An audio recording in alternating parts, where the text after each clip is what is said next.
we just keep borrowing and borrowing and spending, and it will bankrupt this country if it continues. 2009, when the economy collapsed and the financial system was at risk. And what we started doing was just bailing out banks, just shoveling out money to whoever wanted it. And that probably wasn't a very good idea. You don't take money from companies that did the right thing and give it to the companies that did the wrong thing. That's the opposite of capitalism. So we should have just suspended the income tax for a year. It would have been cheaper than all the bailouts. And that would have really inspired people to go out and work and start new businesses and recapitalize the country. Washington is just sucking power from the rest of the country. It's like we paying our tribute to Washington. They're supposed to work for us, but we're working for them now.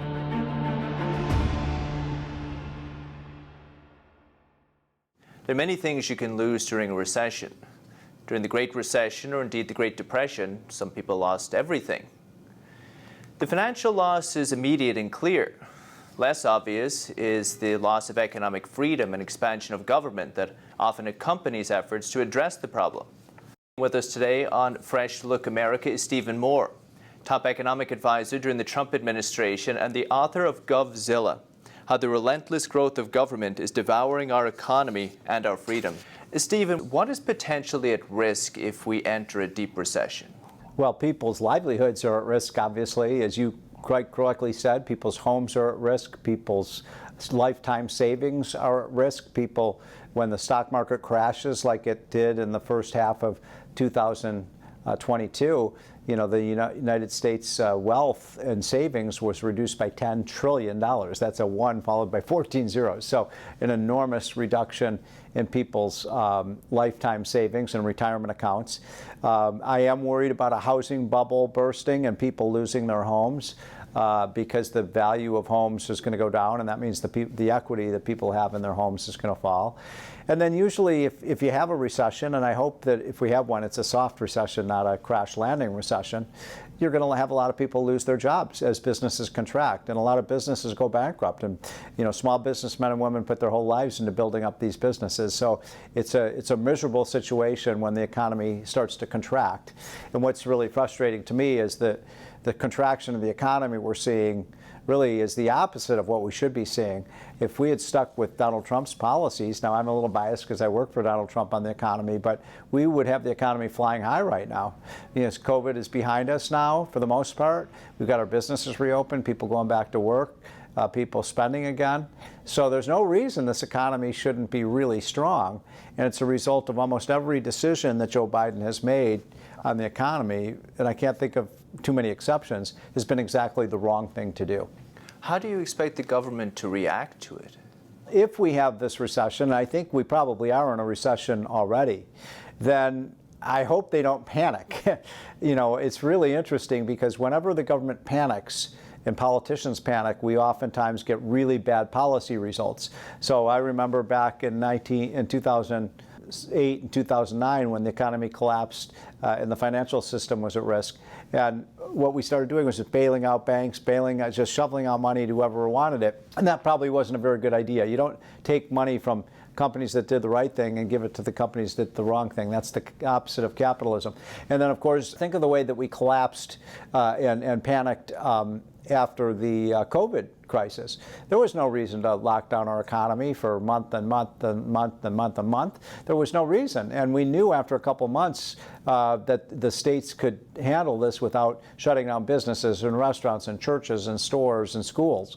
But we acted foolishly because people were panicked. So my first advice was, number one, don't panic. The second piece of advice, look what's worked throughout history. When I first came to town in the early 1980s, Ronald Reagan was president, and we cut taxes, we reduced regulations. We didn't increase government spending, we cut government spending. So this idea that somehow government spending is a stimulus to the economy is one of the great fairy tales of all time. The government can only give you $1 if it takes $1 away from me. It's just a redistribution game of taking from people who have been producing and giving it to people who aren't producing. And so I do worry that, especially with Joe Biden in the White House and Nancy Pelosi running the House of Representatives, and then you've got, of course, Chucky Schumer running the Senate, that those three have so many bad ideas that they keep peddling that I do believe that their policy responses could make it really a lot worse. During times of pro-growth policies like the Reagan years or the Trump years, like you mentioned, It's pretty clear that the economy grew under these policies. Why does the current administration feel so reluctant to apply them again? Because the left in America isn't about helping poor people or reducing racism or trying to rebuild the economy. The left is about one word: P-O-W-E-R, power. They want power. They want to tell you how to live your life. I mean, my gosh, think about this. They're telling you, what schools your kids can go to. They're telling you, commanding you about, now they want to get rid of cigarettes. You can't smoke a cigarette. They want to tell you what you set your thermostat in your house, what light bulb you use. I mean, every decision that you make now, it's almost like the politicians have to approve it. And we're just surrendering our freedoms day after day. And I try to tell the young, especially the young people who think big government is the solution, I say, first of all, freedom is such a precious commodity, and it's rare. Most people in the world don't have the freedom we have. The vast majority of them don't. So why would you want to give up your freedom to other people, to politicians who are going to then turn against you? And the power that you give them, they will take, and they will take less power away from you to decide for yourself about how you want to live your life. How has the government expanded during the 2008 financial crisis and perhaps previous financial crises?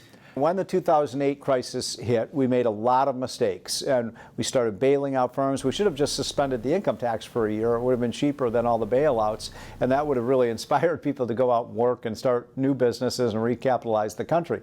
And then Obama came in, and he had all of these stimulus programs that were supposed to make the economy whole again, and we had the weakest recovery from a recession ever. Then Trump came in, and the economy started to boom. And yet, it's so interesting to me that the lesson that the left learned from the failure of Obama's stimulus was this laughable proposition that we didn't spend enough money. So they said, oh, we're going to spend 2 or 3 times more money. But Obama only spent $1 trillion. We want to spend $3, $4, $5 trillion.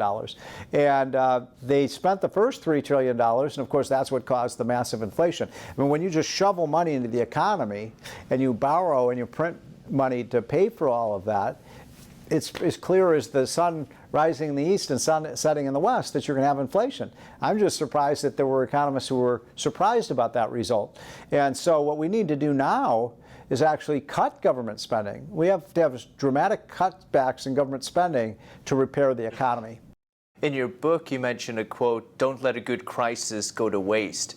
Are you concerned that perhaps with the potential upcoming recession, we may lose more of these freedoms? Yeah. Well, that wasn't me that said, don't let a good crisis go to waste. It was Rahm Emanuel, who was then the chief of staff for Barack Obama. And what they meant by that is, you have a crisis, then you can come in and do whatever you want. And that's why Joe Biden was able to spend $3 trillion that we didn't need, that really ruined the economy. He used the crisis as the pretext for all of the spending that they wanted to do anyways, but they used the crisis as an excuse for this. And usually these government spending programs, I mean, in almost all cases, they actually make the country poorer. All they do is redistribute income from one person to another. They reduce incentives for people to work and invest and build businesses. And, it's the free market capitalist system that is the goose that lays the golden eggs. It's not government. Government doesn't create anything except havoc and rules and regulations and bureaucrats. And so we've got to get away from this mindset that's been instilled in so many of our kids that government is, somehow a benevolent force. No, I mean, it was George Washington who said that government is a fearsome master. And he was right about that.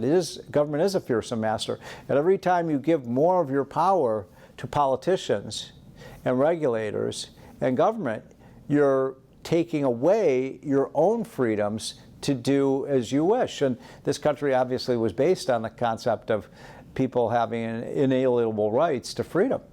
Much of this government spending, like the quantitative easing we talked about in 2008, it's obviously not granted by the Constitution, right? Does that even matter in D.C. anymore, what's constitutional or not?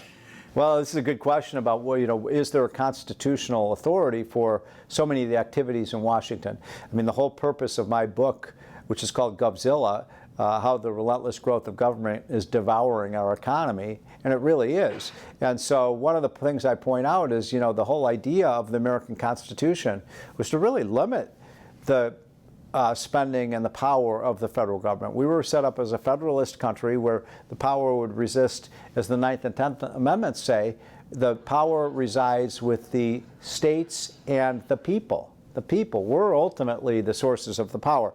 And we've gotten so far away from that in so many ways. You mentioned the Federal Reserve Board. The Federal Reserve Board, there's an old saying that's absolutely true, that the power to tax is a power to destroy. And, the taxing authority is supposed to rest with the Congress. It's the Constitution says that every tax bill starts with the House of Representatives.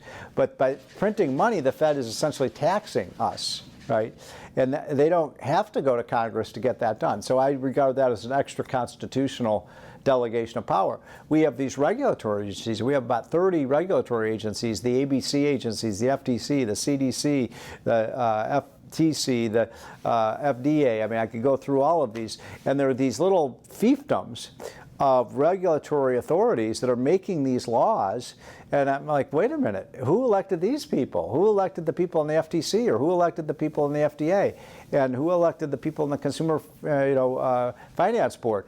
So we've had this unconstitutional delegation of power to people who are not even elected by the people. And that's how a lot of these laws get made. You're in D.C. Do people ever snigger when you say something is unconstitutional? People don't even pay attention to it here. They don't regard the Constitution as some kind of sacred rule book, which it is. It's the rule book for our country, what our government can do, what I can't. People have to understand the Constitution is about limiting and enumerating what the powers of the government are. And again, to go back to the 9th and 10th Amendments, if these powers aren't specifically given to the federal government, they don't rest with the federal government. They're outside the authority of the federal government. But we just run roughshod over that. We just run right through the stop signs, and it's one of the reasons we now have a $32 trillion national debt. When I first came to Washington in 1984, the debt was a little over $1 trillion. Now it's $30 trillion. I mean, we just keep borrowing and borrowing and spending, and it will bankrupt this country if it continues. Are you saying both parties are at fault, both Democrats and Republicans? Now, look, I mean, the Democrats have become the big party of government, but the Republicans also like big government as well.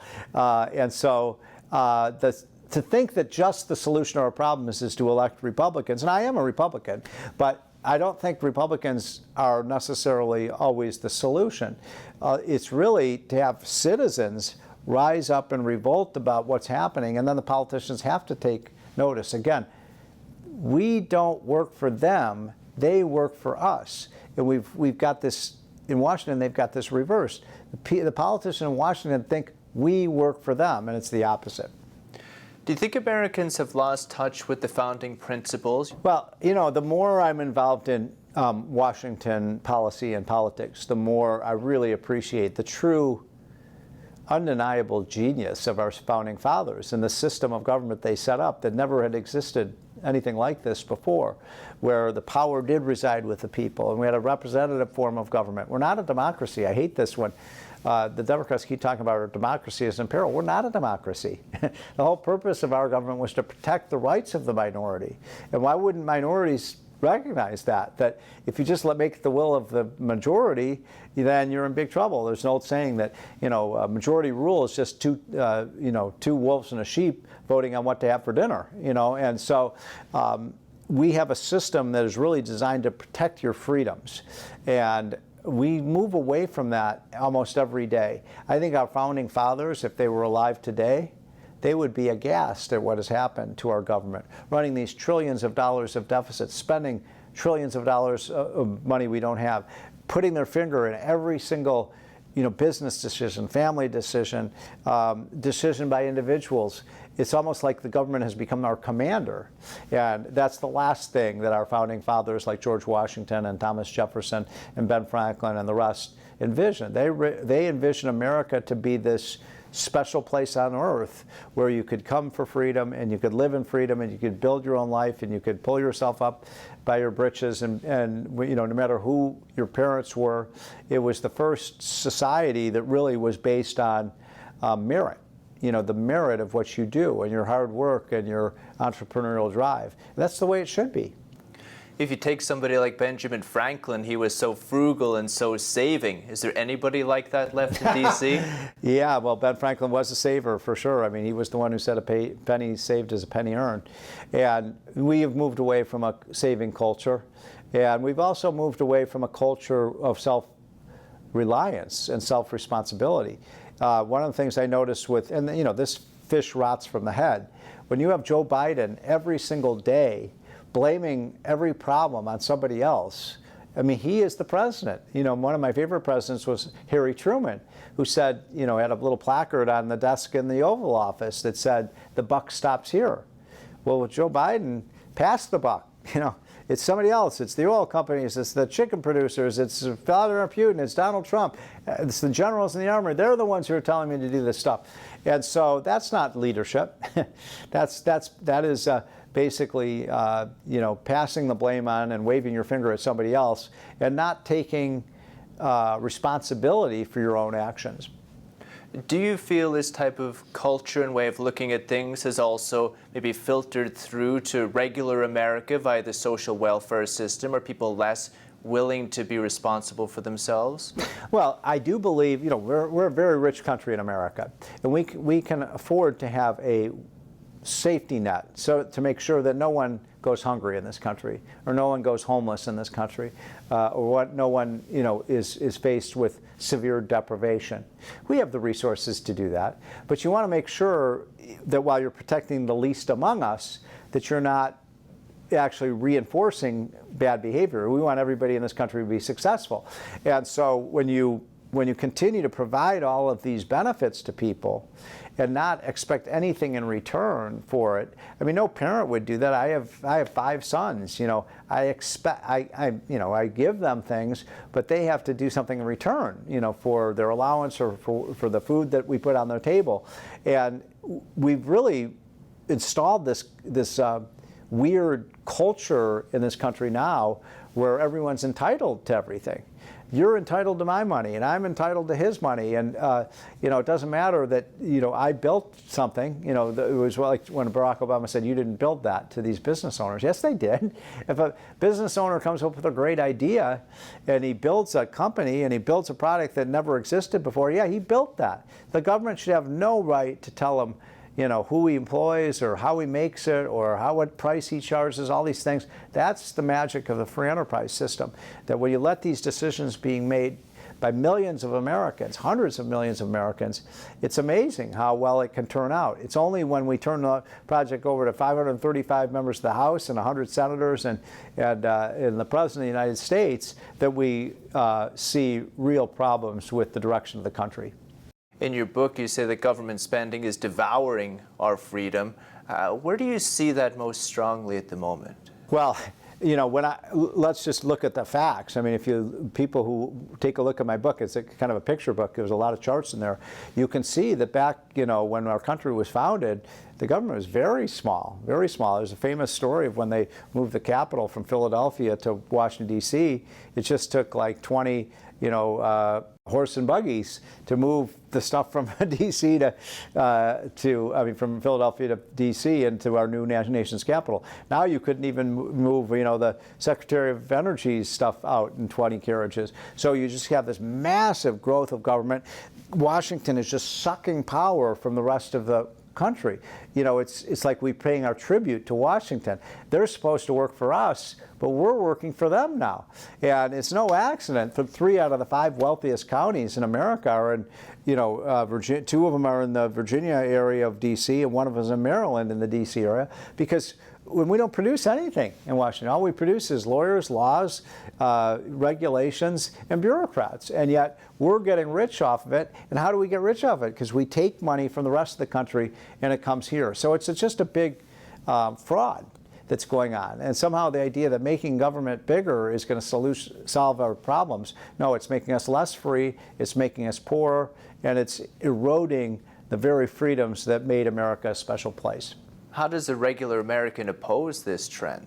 Well, we have to be active. It's not just enough to vote. Yeah, voting is important, and everybody should vote because that's your one opportunity to directly affect politics. But we need to have activists. We need to have people running for office, run for school board, run for the PTA, run for local dog catcher, run for your state legislative race, or run for city council, or any position that will give you a voice in how your government works. The problem is that so many of us as conservatives, we just want the government to leave us alone, and we want to get on with our lives. But the liberals aren't going to let that happen. We can't ignore government, or else they're going to trample over us.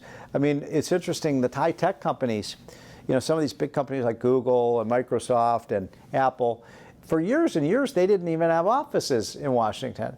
They were like, we don't need, we don't care about the government. We're just going to do our own thing. We're going to build these great technologies.